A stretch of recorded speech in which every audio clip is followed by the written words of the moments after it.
Hello there, Seraphim17 once again. This is my Mirror's Edge walkthrough. This is the 9th mission of the game, and it's called Flytrap. So if you're like me and you've prioritised movement abilities over action abilities or health, and you only have those 3 bars, this is the hardest level in the game. Because this is a level that forces combat on you, and it forces terrible checkpoints on you as well. So 2 things that this game does terribly when doing them terribly is completely encapsulated in this mission.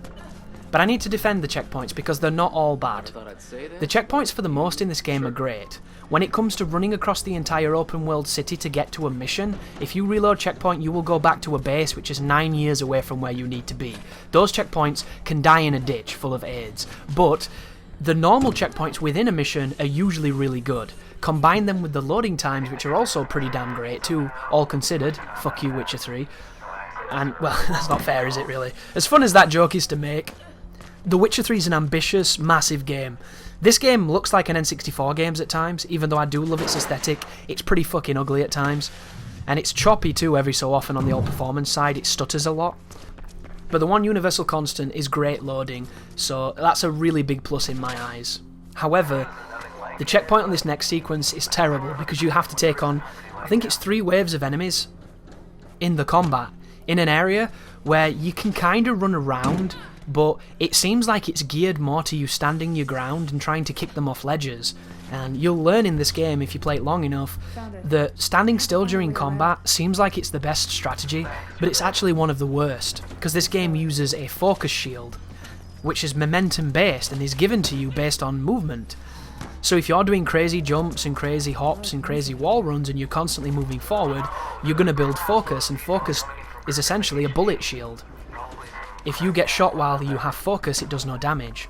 If you keep moving, you keep having focus, and the best way to do the combat is to keep in a perpetual state of focus. There are certain upgrades that you can use that will give you rewards for more focus, and it all kind of works into itself. I don't have those upgrades though, guys, so what you're going to watch here is somebody with essentially base combat fighting with base life on the hardest combat sequence in the game because of sheer numbers. And my problem with this is simple. The combat is crap, and I haven't really had a chance to fully go through it, but my opinion of what the combat in this game should be is it should be like a combat puzzle.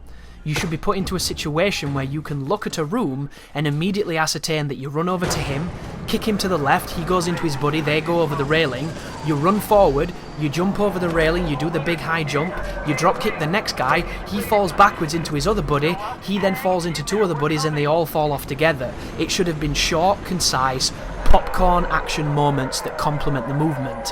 Instead, we have this Colosseum, arena, rock'em sock'em robot bullshit, and one of the best ways to do it is to run around like a tit doing tiny jumps to keep your momentum and then slide kicking them in the ghoulies, which it sounds about as interesting as it is to watch, and it's really, really not fun. You can die super quick too. If you lose momentum, every gunshot will take off your life, and then the last one gives you like 2 attempts to not lose, and then you die, and then you have to fight again, and it's way back from the beginning. The first spawn is great. It's about 3 guys who all go down really quick and are actually pretty fun. The second spawn, you can get to them as they're spawning and kick them all as they land and kick them off the edge. If it was those 2 spawn of enemies, the fight would be great because it would be simple, easy to learn and fun. Then, you get like 20 retards turn up shooting you with all kinds of concussion nonsense, and it just becomes miserable. People with guns with perfect aim who can shoot at you when they have their complete backs turned towards the other direction. I will never understand in a game about movement why every soldier has perfect aim from every distance and can shoot through grating and fences and all kinds of mad shit. It's just confusing. I tell a lie, I do have one of the upgrades. I have the ability to press X 3 times that does the stun when you stun an enemy. So this is my pattern. I'm going to isolate the guy with the gun and kick him off the edge with Y. Then his buddies turn up. I'm probably going to jump kick his buddies and try and get them off the edge. And if you do a kick and you dash, if you dash into them, you can then do the 3 X's to do the animated finisher. Now the rest of them are going to be turning up. So if you run over here, go quickly for the guy with the gun, kick him off the ledge. If you're taking people on 1v1, you can just do dash left Y, dash right Y, dash left Y, dash right Y, and it'll beat almost everybody because the combat's terrible. if you have the ability to do the change directions by pressing backwards and Y, that's the best move in the game. Because you can do it, it gives you the opponent's back, and then if you dash forward and press Y, you can just endlessly kick them in the back, and you'll get a critical if you have that upgrade. It beats every single enemy in this game, but it's only really good when you're taking on one enemy, or when you're up against an enemy who won't shoot you while you fight his buddy. But my strategy for this part is to speed. Use all your speed, kick them off edges, run away from them, and then mantle over something, bounce into the air, and kick them in the face. That's all we're going to do here, guys. Keep our momentum shield up, keep that focus high, jump off these, and then face kick. Because we're coming from such a height, it will almost always instantly kill people. So just run away, and then bounce, and then face kick. And that's all we're doing.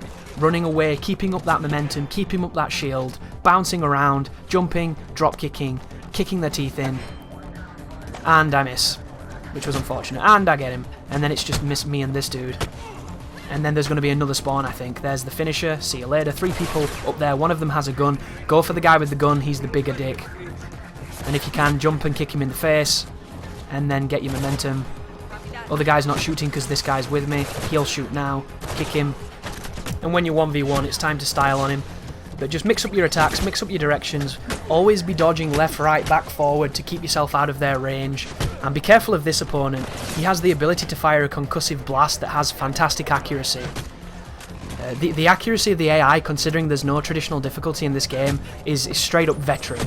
They hit you at some stupid distances, it's kinda bullshit. That's him countering the X attacks, because this character is strong against quick movements. So just use the heavy movements and he can't do a thing. He's a giant moron. Kick this guy, kick him over the edge, and that's the end of the fight. Oh no, this is the end of the fight. Get out. Sparta kicked, bitch. And there you go, dudes. We didn't actually take any damage in that fight, and that's the hardest fight in the game. So good luck with it. Hopefully you've got tons of throwaway life and you can just mash kick your way. But this is the hardest tier of enemy. And the only reason he's even remotely difficult is because he's got this pre-canned animation bullshit where he knocks you over and you can't do it. You have to watch this. Every time he touches you, he does that. Whenever he does it, he charges forward and attacks, so just dodge away from his counterattack, and if you have the change direction, you can loop this guy in an endless kick animation and he can't get out of it, and it kills him. There it is, look, there's nothing you can do. You have to watch her do the back roll. It's infuriating. I have no idea who put that in the game, but they're a moron. And I hate to insult game devs because they're actually hard-working, nice people, but it's just stupid. It's not fun. Nobody wants to watch an animation where you lose control, and it's that annoying. And all we're doing here, dodge left kick, dodge right kick, dodge left kick. All of this would be mitigated if I had the ability to do that turnaround move. But you're going to see that later on, guys, when you take on 2 of those dudes at the same time, because I'm going to shit in his back, and there's nothing he can do. It's beautiful. But after that, you're going to be running away from Freddy Krueger's men. So you want to be following that waypoint, paying attention to where the safe house is, and trying to avoid the helicopter with its perfect gun aim, and all the douchebags who shoot at you with their perfect gun aim. But I give this game props in its combat for one reason alone. It's one of the only games at the moment outside of like indie or PC releases that is daring to do something different with the first-person genre. This game has first-person melee combat. Many games have this, but none of them really specialise on it outside of a few select ones, so I give it big props for risking that. However, Condemned did it better back in 2007 or whenever that game came out, and then Condemned 2 added to that formula, and nobody ripped it off. So instead, we get tepid, piss-poor, first-person melee combat when Monolith did a really decent job in Fear at doing the slide kicks and the jump kicks, and then they just made that better, more refined with a parry and with weapons and everything in their Condemned series. And then since then, there's just been those weird games where you're on like an island of savages and you have to smack each other with sticks. Nobody makes evolving, cool first-person combat. Imagine first-person combat that's as detailed as God Hand. Imagine using those mechanics of Punch-Out and implementing them here. Nobody tries anymore, dude. We'd rather just shoot people from chest-high walls and invade Brownie Stan.